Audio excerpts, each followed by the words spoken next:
뭐 전반적으로 세 분의 발표에 크게 이제 약간 이견이 있거나 이러진 않는데 잠깐 오해 소지가 있는 부분들이 좀 있을 것 같다라는 생각이 좀 드는데, 그러니까 현재 에너지 세제 개편 관련 논의는 수송용 연료에 관련된 것들이 이제 주를 이루고 있다. 그런데 거기에 내용은 결론적으로는 수송용 에너지 안에서의 이제 에너지 이 가격 체계를 이제 바꾼다, 이제 이게 기본인 거죠. 그런데 이제 말을 섞으니까 이제 이게 이제 미세먼지 문제인 건지 에너지 이제 산업에 대한 문제인 건지 이게 이제 섞이다 보니까 오해가 있을 수 있겠다는 생각이 드는데, 예를 들면 그러니까 이제 수송용 연료 가격과 지금 그 1차 에너지, 그러니까 소위 말해 발전이라든지 산업용으로 쓰이는 연료라고 하는 문제를 이제 예를 들면 에너지 가격이나 세제를 가지고 대체 가능한 비교 대상인가?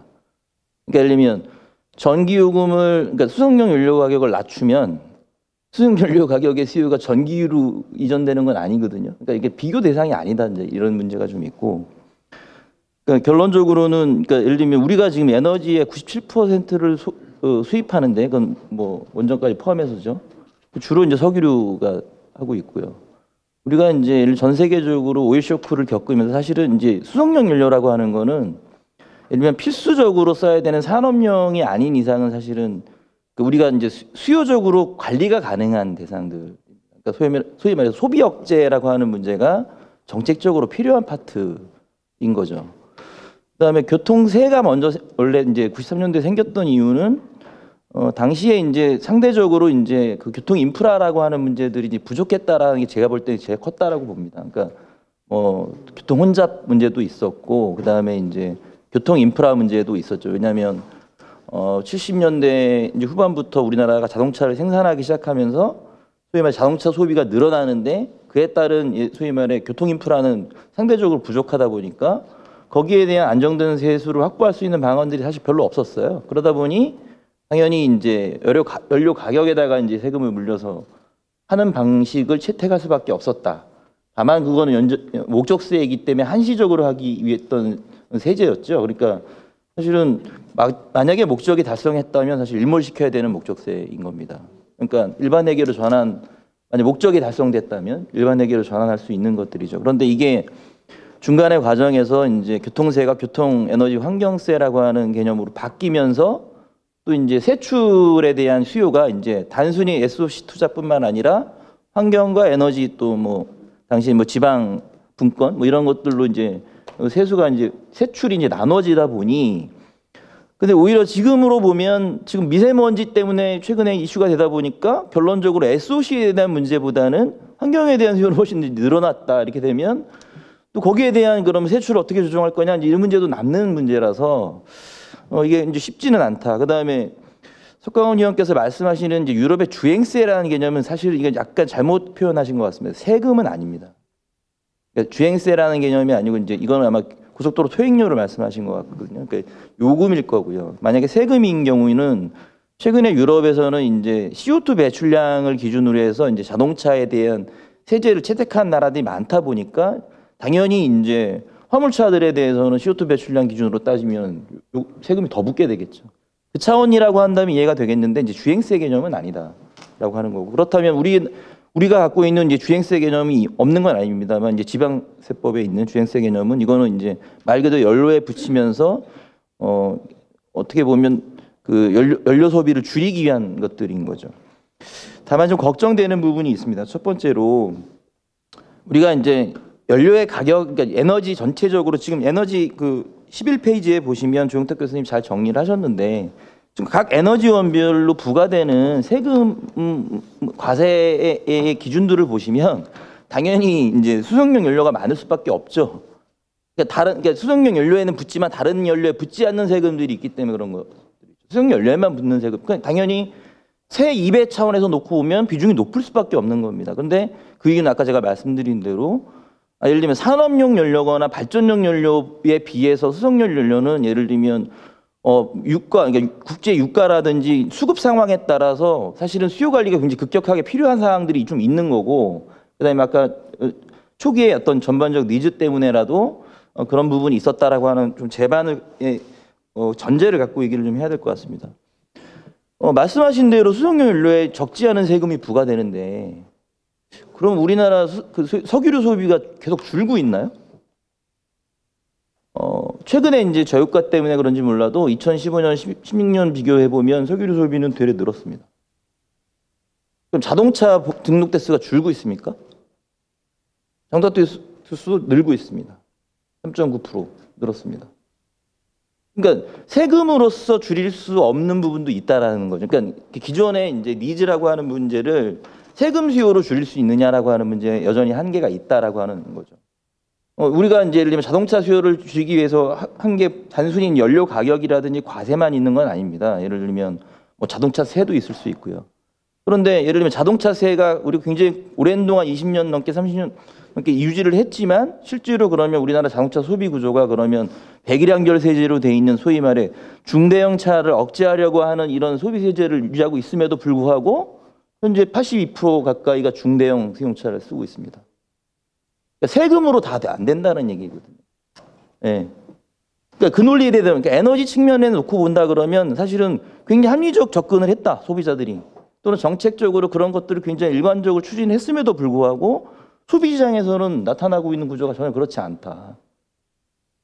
그러니까 수송용 연료가 높으니까 거기를 세수 중립적 차원에서 수송용 연료를 낮춰서 다른 발전용 연료에다 높인다고 했을 때 수송용 연료 소비가 지금 여전히 늘어나고 있는데 소비가 늘어나고 있는데 그럼 이건 방치해도 되는 문제인 건지 발제하신 분들한테 묻고 싶은 문제고요. 그다음에 경유 가격 인상과 관련돼서 이제 우려가 있으신 것 같은데 사실은 진짜 우려가 됩니다. 뭐냐면 잠깐 석강훈 의원께서 아니 이거 환경 비용을 고려해서 그러면 에너지 세제를 매겨야지 이렇게 말씀하셨는데 그러면 경유 가격이 더 비싸져야 됩니다. 환경 비용을 고려하면 지금 휘발유가 100이고 경유가 85 수준인데 120 수준으로 올려야 됩니다. 100대 120이 돼야 환경 비용을 고려한 소위 말해 그 외부적 비용을 고려한 에너지 세제가 된다는 거죠. 그럴 수 없지 않습니까? 네, 그럴 수 없지 않습니까? 예를 들면 우리가 이제 쓰고 있는 예를 들면 아까 화물차 말씀하셨는데 당연히 화물차의 기여율이 높죠. 기여율이 높은데 이거를 한 번에 줄일 수 없는 거는 대체 수단이 있냐는 겁니다. 그러니까 예를 들면 화물차, 아까 경유 대형 화물차를 대체할 수 있는 수단이 있다면 뭐 굉장히 즉시적으로 가능하다고 봅니다만 현재로서는 즉시적으로 대체할 수가 없죠. 그 다음에 모달 시프트라고 말씀하셨는데 과연 유럽도 과연 그렇게 모달 시프트가 확 일어났나요? 예를 들면 도로용 화물 수요가 걸리면 철도 수요로 확 이전됐냐? 그렇지 않습니다. 여전히 유지되고 있고요. 유럽도 그게 지금 현재 고민이죠. 그러니까 그게 이제 대체 불가능한 문제 때문에 어쩔 수 없이 가는데 이제 그 안에서 이제 우리가 선택해야 될 과제들이 있는 것들이고 그다음에 이제 과세액으로 자꾸 비교를 하니까 OECD에 뭐 근접했다고 하는데 OECD 평균으로 따지면 사실은 휘발유 대 경유의 비율은 한 100대 91 정도 됩니다. 근데 그들이 과연 그렇다면 그들도 산업연료로 쓰고 있는데 왜 그러냐? 그들에 대해서는 소위 말해 우리가 생각하는 도로 비중보다는 분명히 도로 비중이 낮고 그다음에 우리처럼 이렇게 산업 위주로 어떻게 보면 에너지 체계를 에너지 세제를 가져가지 하는 부분이 좀 우리보다는 덜 한 측면이 있기 때문에 그 정도 유지가 되는 거고 또 하나 이게 이제 사실은 유럽 같은 경우는 면세유와 그러니까 소위 말해 커머셜과 난 커머셜 그러니까 소위 말해 산업용으로 쓰는 것과 비산업용으로 쓰는 것은 실제로 요금이 다릅니다. 그러니까 우리도 그렇게 하면 좋죠. 예를 들면 산업용으로 쓰는 건 면세유를 보급하고 비산업용으로서 일반 승용차에 쓰는 것들은 예를 들면 뭐 면세유가 아닌 것들을 하면 좋겠죠. 시장이 굉장히 투명해집니다. 그런데 문제는 우리가 지금 농어촌에서 쓰는 면세유 공급의 소위 블랙마켓을 제어할 수 있는 여러 가지 수단들이 없다 보니 이런 그렇게 공급했을 경우에 관리가 굉장히 어렵다는 측면에서 사실은 면세 공급을 못 하고 있는 그러다 보니 이제 보조금이라는 게 생긴 거죠. 당연히 보조금은 일몰돼야 되는 게 맞습니다. 그러니까 그러려면 말 그대로 오염자 부담 원칙에서 따졌을 때 대형 화물차들에 대한 유가 보조금을 줄이기 위한 전제는 분명히 필요합니다. 첫 번째, 대체 수단이 제공돼야 된다는 것과 그다음에 만약에 그냥 단순히 요금만 올린 상태에서 보조금이 없는 상태로 되면 소위 말해 물류 비용이 상승하게 됩니다. 그러면 물류 비용에 대한 현실화, 지금 예를 들면 그런 물류 업계라든지 또는 화물 업계가 갖고 있는 사실 고질적인 딜레마가 있습니다. 근데 그런 부분이 해결되지 않은 상태에서 수송 원가를 상승시킨다라고 하는 게 과연 합리적 접근이냐. 그러니까 사실은 에너지 세제 개편이라는 게 굉장히 복잡 다양하고 소비자의 니즈도 다르고 또는 산업계의 영향이 굉장히 다르기 때문에 단순하지는 않다. 그러니까 아까 열량 기준으로 하면 유연탄이 훨씬 유리하고 예를 들면 역청탄보다 아역청탄이 훨씬 더 유리한데 이렇게 돼버리는 문제가 생기는 거거든요.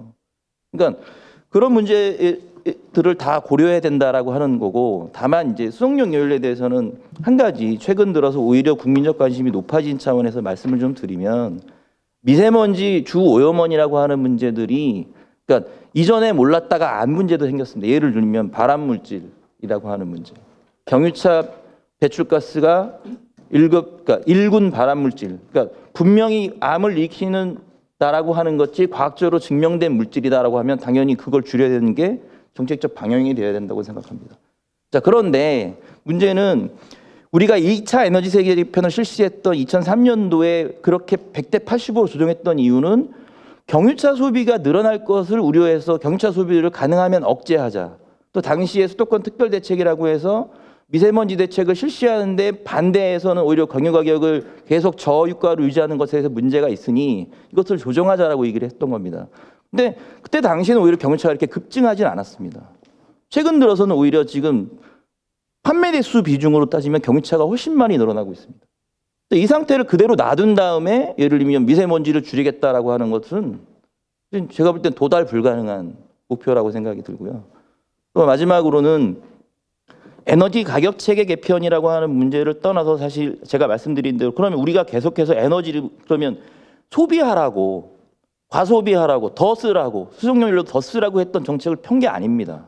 일정 정도는 수요 관리를 하려고 했던 부분이 있습니다. 그리고 정책이 실패했냐 성공했냐를 떠나서 그 기조를 바꾸지 않는 한에 있어서는 적어도 전체적으로 에너지 소비를 줄이는 방향으로 가야 됩니다. 그래서 에너지 가격 체계 개편이 합리적으로 가야 된다라고 하는 게 맞고, 또 하나는 에너지 가격 체계뿐만 아니라 실제로 소비 수요를 줄일 수 있는 방향으로 가야 된다. 예를 들면 경유차의 경우는 예를 들면 아까 노후 경유차 폐차라든지 이런 것뿐만 아니라 실제로 소비자들로 하여금 그 대체 예를 들면 경유 RV가 예를 들면 LPG RV로 전환될 수 있도록 LPG RV를 보급한다든지 이런 방식으로 사실 소비자들이 선택할 수 있는 길을 열어준 상태에서, 또는 그게 아니라 아예 내연기관에서 친환경차로 간다든지, 물론 뭐 웰투 휠 차원에서 보면 지금 석탄 에너지를 갖고 전기차를 하는 게 문제가 있다. 일정 정도 맞는 지적이십니다. 그렇다면 앞으로 이제 재생 가능 에너지 보급을 확대한 측면에서 놓고면 재생 가능 에너지에 의한 전기차 보급 이런 식으로 장기적 프로젝트가 있지만 단기적으로 당장의 미세먼지의 문제로 놓고 볼 때는 에너지 가격 체계뿐만 아니라 실제로 시장에다가 경유차를 끌고 다니면서 생기는 미세먼지로 인한 사회적 영향이 너무 크니까 소비자 스스로 또는 시장이 덜 미세먼지를 배출하는 형태로 전환되거나 또는 그러니까 소위 말해 미세먼지를 배출하는 수단에 전환을 일으키거나 하는 것들이 같이 일어나야지 실제로 효과가 일어날 수 있다, 이렇게 볼 수 있을 것 같습니다. 네, 감사합니다.